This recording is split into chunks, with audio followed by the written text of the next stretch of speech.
everyone and welcome back. I am Shannon. I am the Wisdom Wench here and on Instagram, and today I will be making, well, trying to make lacto-fermented vegetables for the very first time. So we're going to give it a go, and while I'm making this I'll tell you all about it and why it's good for your gut health. So today I've got a cabbage, some beetroot and some apples, all of which are about to go a little bit funny, so we're using them up quickly. They're what I had in my fridge, so we're going to work with those today. I've already taken off any bits that are starting to wilt or look a bit funky and put them here in our handy dandy compost bin that we've got near us for any scraps, so nothing goes to waste. And we're going to start chopping it up. I am using a panned food processor today.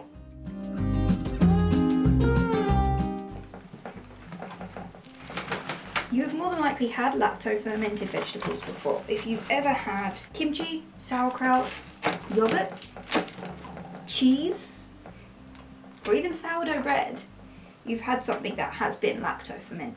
Lacto-fermentation gets its name from lactobacillus, a type of bacteria. This bacteria is naturally found in vegetables like cabbage, some cucumbers, things like that.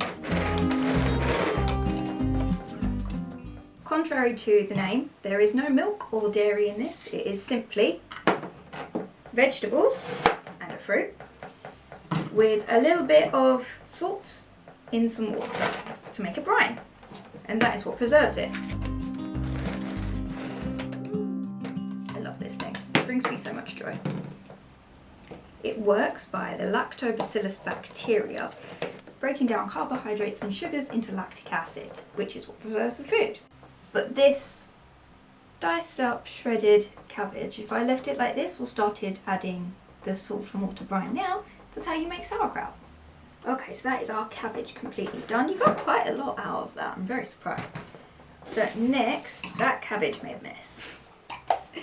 Okay, next we are going to move on to the apples. So it's going to be the same process as before, except I'm going to skin them. I'm using a peeler. I'm not very good at skinning apples with a knife. Nothing goes to waste here.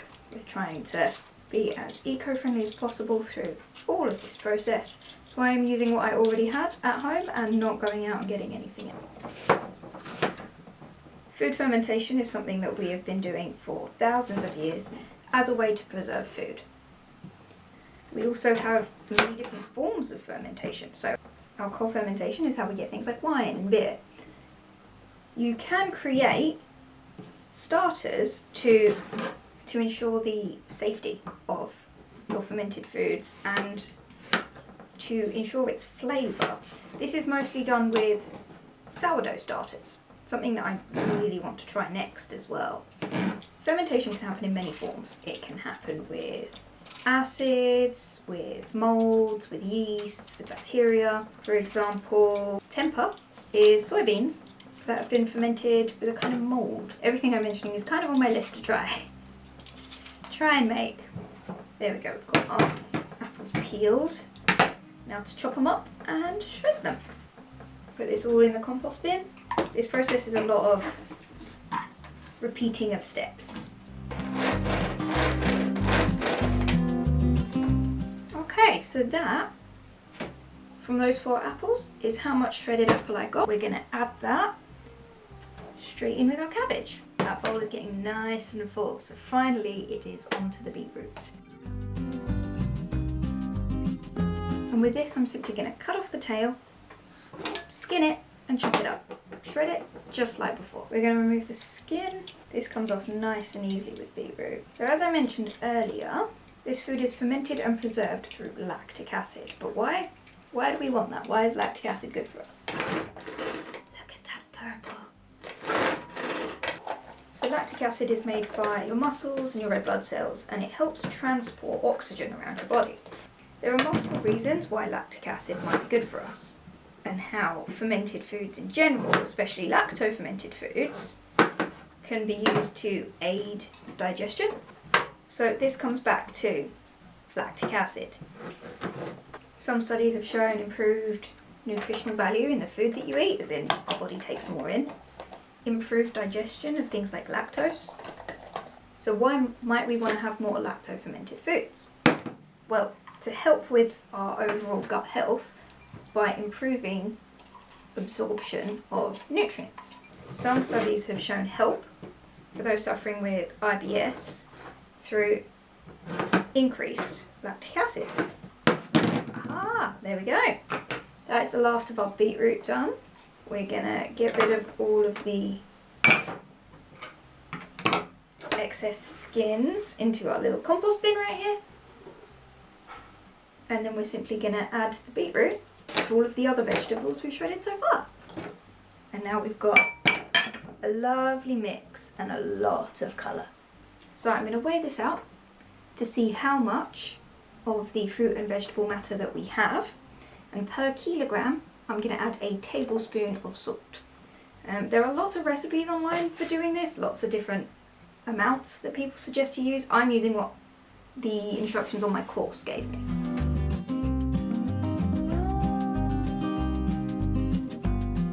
Just over 1.5 kilos of plant matter. So you want to use a really good quality sea salt. I'm using sea salt flakes. I prefer these. I don't like using the really powdery table salt. Extras going in the bowl, don't mind that too much, it's just a little bit.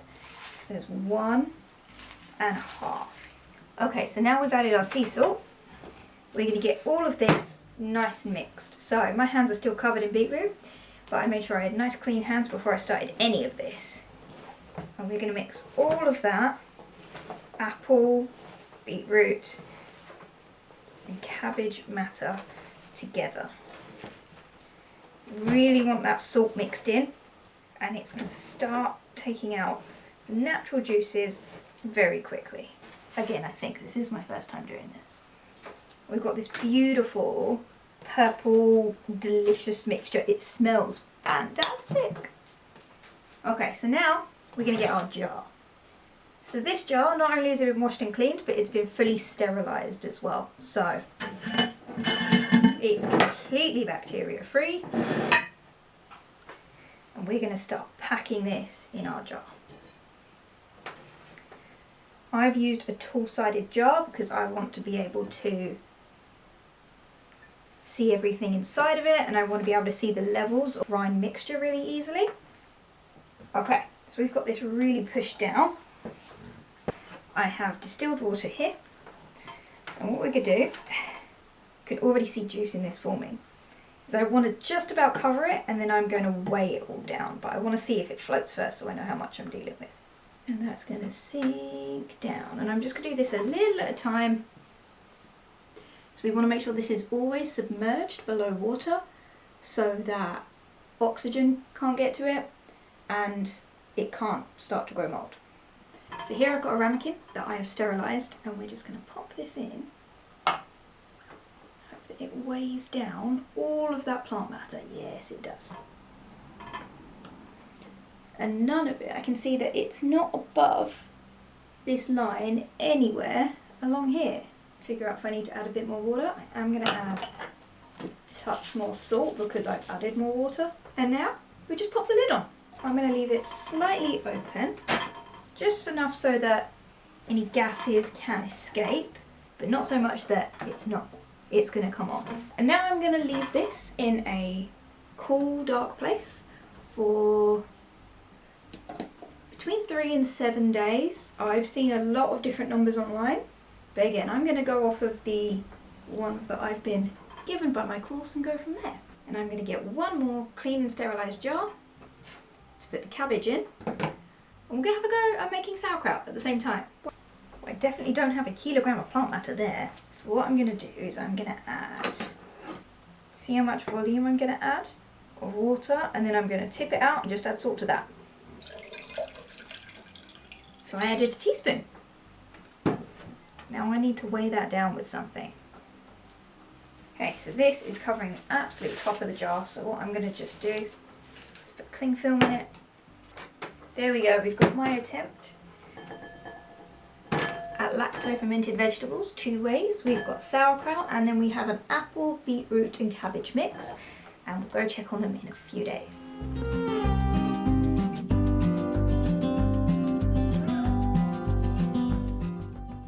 It's been a week since I made the lacto-fermented veggies. I had the weird brown bit on top where the water had receded, but I got rid of all of that. It was fine. Added a bit more water, so we're gonna try it. So this was the apple, beetroot and cabbage mix. Give it a go.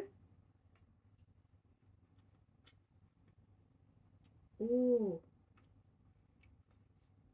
Oh, that's really good. It's so good. It came out so good. It's been 7 days fermenting. And I've seen some things that was like you can leave it up to 2 weeks and some that was 3 to 7 days. So we're going to take 3 to 7 days advice. And I think I'm going to put this in a smaller jar and then we're going to call it that this was done. This was a success. And so the last one we need to try is the sauerkraut. Sauerkraut I had a couple issues with, especially because I didn't have anything to weigh it down. So I looked online and I just used a bag of water. And that's worked perfectly well. So we have a sauerkraut to try it now. Did it work? Everything looks fine. It smells like sauerkraut.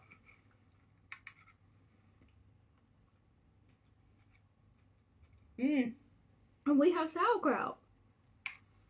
That is so good. That was a success. So because I don't want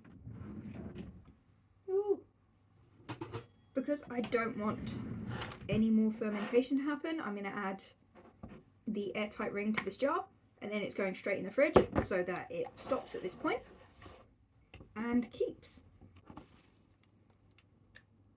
So that has now got a nice tight airtight seal, and that's going to go in the fridge. Look at that bright purple, beautiful colour. It smells divine. I've got it in a nice ceramic, completely cleaned and sterilised jar. Nice airtight seal, and that's just going to go in the fridge as it is. I'll have a couple of spoonfuls of this a day, before meals maybe, sometimes with a meal. This will go great on a salad. Easy as that.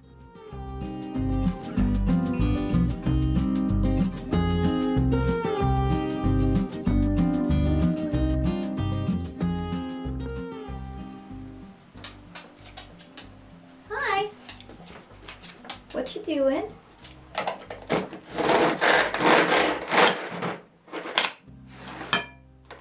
So why might we have more lacto-fermented foods?